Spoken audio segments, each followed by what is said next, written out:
Bonjour à tous, je m'appelle Marion Célie, je suis avocate à Chambéry depuis le 1er janvier 2017.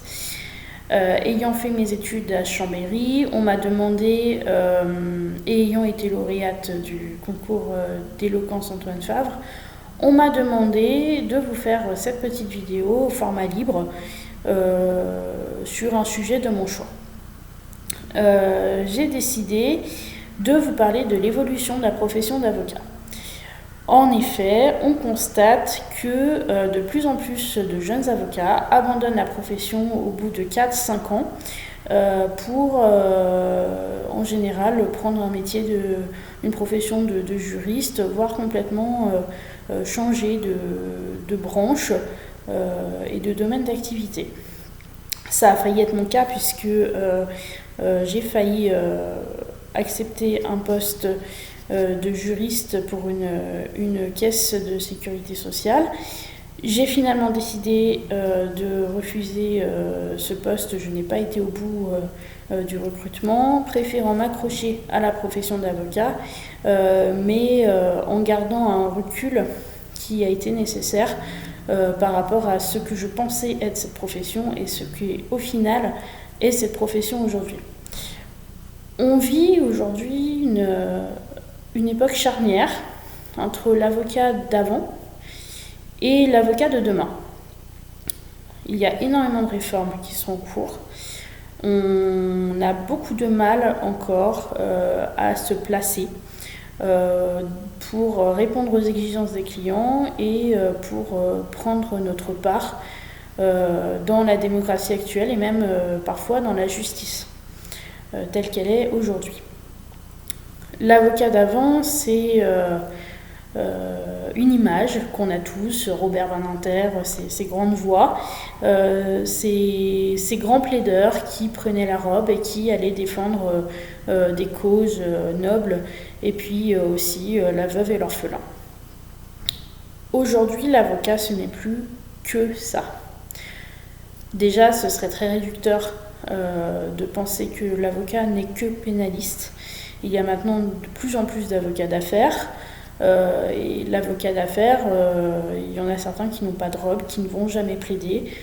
Beaucoup font un métier, exercent leur profession d'avocat sans mettre les pieds dans un palais de justice et uniquement en conseillant les entreprises, la vie des affaires. Alors, je n'en parlerai pas puisque je ne fais pas partie de cette catégorie d'avocats. Pour ma part, je pense que je suis plutôt généraliste au vu de mon cursus, un peu plus pénaliste au vu de mon expérience, et je fais également de la propriété intellectuelle après avoir obtenu un Master 2 et fait un stage de 6 mois dans cette branche du droit. Donc je vais parler de ce que je connais. Donc aujourd'hui, comme je le disais, on est dans une époque charnière où on a du mal à se placer entre les exigences de chacun.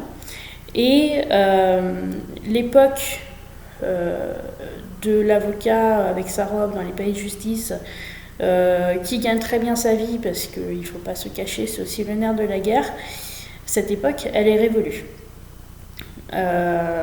Et je pense que ce fantasme, cette image de l'avocat qu'on a et qu'on voudrait tous être au final, il faut arriver à se la chasser de son esprit pour se concentrer sur ce qu'est un avocat aujourd'hui. Un avocat aujourd'hui, c'est avant tout un chef d'entreprise. Sauf pour les avocats salariés que je mets à part. Et là encore, je n'en parlerai pas parce que c'est une chose que je ne connais pas. Un avocat aujourd'hui, c'est un chef d'entreprise qui doit avoir une véritable stratégie de développement, qui soit collaborateur ou associé ou à son compte. Aujourd'hui, le métier d'avocat est extrêmement concurrentiel. Nous sommes beaucoup sur le marché et le client doit pouvoir savoir ce qui nous différencie de nos confrères. Il nous faut absolument trouver une marque de fabrique, connaître nos champs de compétences, là où on peut réellement avoir une plus-value pour le client et essayer de trouver un champ d'activité ou une manière de faire, un process qui va être différent de nos confrères. Actuellement, je vous l'ai dit, on est encore en époque charnière. Très peu de cabinets ont réussi à trouver ce petit truc qui va les différencier des autres. D'autant que nous sommes malgré tout très limités par notre déontologie et en même temps très protégés par celle-ci. Je pense que la déontologie de l'avocat est le principal garde-fou de tous les maux qui pourraient atteindre notre profession. Par là, j'entends que l'avocat reste une figure intouchable et c'est très important dans nos sociétés actuelles d'avoir cette figure d'intouchable, ces personnes qui vont pouvoir à un moment prendre la parole pour défendre les droits et les libertés fondamentaux de tout un chacun et qui ne pourront pas être réduits au silence. L'avocat actuel donc a cet enjeu majeur de trouver une solution pour se démarquer de ses confrères, mais également pour se démarquer des autres professions. J'ai commencé à en parler avec la déontologie, mais je pense réellement qu'il nous faudra un moment. Alors, bien sûr, je ne suis pas dans les instances nationales, je ne suis pas personne pour dire ça, mais je pense réellement qu'à un moment, les avocats devront communiquer davantage sur ce qu'ils sont aujourd'hui, ce qu'ils peuvent apporter aux gens et pourquoi il vaut peut-être mieux prendre un avocat que aller chercher la solution de ses problèmes sur Internet, par exemple.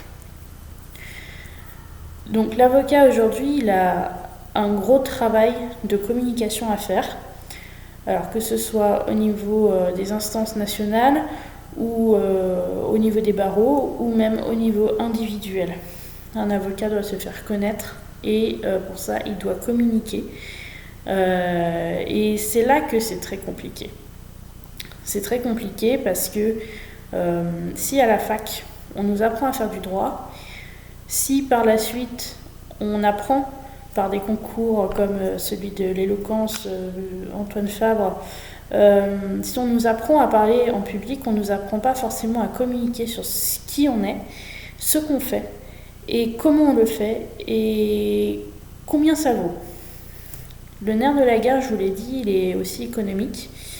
Nous sommes beaucoup, c'est très concurrentiel. Donc un avocat, aujourd'hui, il a beaucoup de mal à gagner sa vie.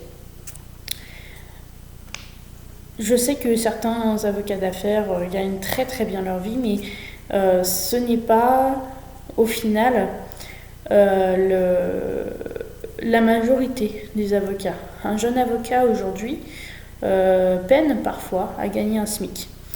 Et je pense que c'est une chose qui doit être dite dans les universités aux jeunes étudiants qui veulent être avocats, parce qu'on a ce fantasme de l'avocat qui gagne bien sa vie.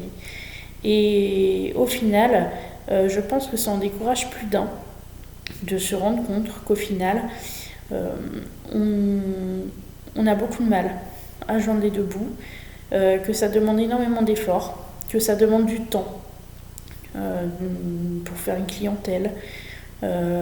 Ça demande de l'investissement. Bref, c'est plutôt très compliqué. Je ne dis pas ça pour décourager qui que ce soit. Je suis contre le numerus clausus. Je pense que la profession d'avocat doit appartenir à tout le monde. Néanmoins, je pense qu'il y a énormément de déçus et que c'est une chose à prendre en considération. Nous n'avons pas un salaire fixe, sauf pour les avocats salariés, encore une fois. Nous n'avons pas un salaire fixe et ce que nous gagnons, il faut aller le chercher. C'est pour ça que je pense que l'avocat de demain sera un avocat totalement équilibré entre la pratique du droit d'un côté, l'entrepreneuriat de l'autre et la déontologie au milieu qui va nous permettre de lier les deux de manière à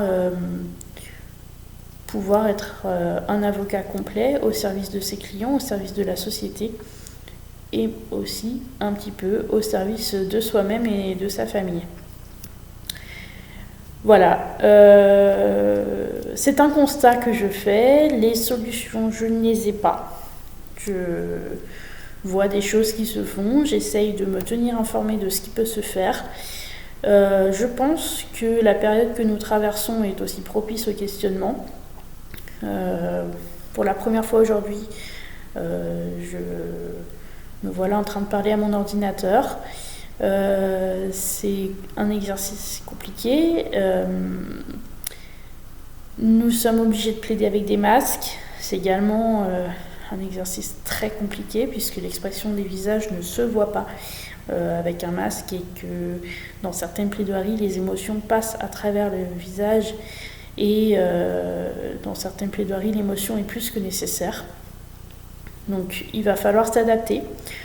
L'avocat doit toujours s'adapter, mais il doit également toujours avoir à l'esprit qu'il est un gardien des droits et libertés fondamentaux et qu'il est en devoir d'alerter l'opinion lorsqu'il y a des choses qui ne sont pas en accord avec les droits et libertés fondamentaux. Aujourd'hui, les avocats essayent de faire un gros travail sur les mesures qui sont prises, que ce soit nationales ou internationales. Il faut que l'on continue et je pense, alors j'en ai peut-être découragé plus d'un tout à l'heure, mais je pense réellement que tous les jeunes auront leur place dans cette profession. Tous les jeunes auront leur place pour prendre part à ce combat de tous les jours qui est de faire respecter la loi et de faire respecter toute la loi, y compris celle qui sera la plus respectueuse de chacun. Excusez-moi. Voilà, l'avocat va devoir s'adapter, il va devoir continuer à évoluer. L'avocat d'il y a 10 ans n'existe plus. On ne sait pas encore qui sera l'avocat de demain dans 10 ans. Il y a énormément de choses à faire. C'est un véritable chantier qu'il faut mettre en place au niveau de la communication. Au niveau informatique, il va falloir que tous les avocats s'y mettent. Et ce ne sera pas une mince affaire pour certains. Il va falloir qu'on apprenne aussi à se faire entendre autrement que dans nos plaidoiries. Il va falloir que l'on s'adapte aux réformes judiciaires en cours, que nous ne connaissons pas encore. Il va falloir que nous apprenions à exercer dans un milieu de plus en plus concurrentiel. Et c'est déjà beaucoup. C'est déjà beaucoup. Ça va être compliqué, mais je pense que c'est une aventure qui va être très intéressante. Je pense réellement que si vous souhaitez embrasser cette profession, il faudra y réfléchir. Réfléchissez-y et si vous souhaitez vivre une vie tranquille, choisissez autre chose. Il faudra toujours se remettre en question. Il faudra toujours se poser des questions. Comment faire? Pourquoi faire? Pour qui? Pour qui? Pourquoi? Comment? Voilà, des questions qui au final rythment nos quotidiens. Voilà, j'essaye de trouver une conclusion à mon propos qui ne soit pas défaitiste, qui ne me décourage pas. Néanmoins, moi-même, je ne connais pas les réponses au final. Je fais le constat que l'avocat qu'on a connu n'existe plus. Mais je ne peux pas vous dire ce qu'on sera demain. Toutes ces interrogations, je me les pose. Je voulais les partager avec vous très humblement aujourd'hui. Je ne suis pas une vieille avocate, j'ai 50 barres, j'ai 30 ans. Je me pose beaucoup de questions sur mon avenir, comme tout le monde, je pense, à l'heure actuelle. Et tout ce que je sais, la seule chose que je sais, c'est que la déontologie de l'avocat sera toujours le pilier central de notre profession et qu'il faudra toujours s'y rapporter. Voilà, c'était le mot de la fin. Si vous voulez en savoir plus, eh bien, je vous invite à lire le règlement national des barreaux pour connaître la déontologie de l'avocat, que vous n'apprenez pas de mémoire à la fac, que vous commencerez à aborder si vous allez à l'école des avocats. Mais je pense que cette déontologie, ça sera le garde-fou de tous les excès. Ce sera ce qui, au final, nous protégera et nous portera le plus dans toute notre pratique de la profession. Voilà, j'ai essayé d'être la plus honnête possible.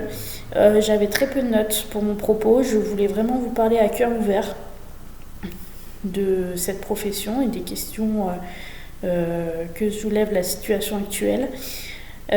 C'est compliqué de parler à un ordinateur, très compliqué.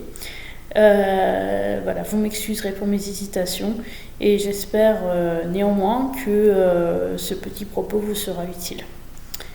À bientôt, bonne journée.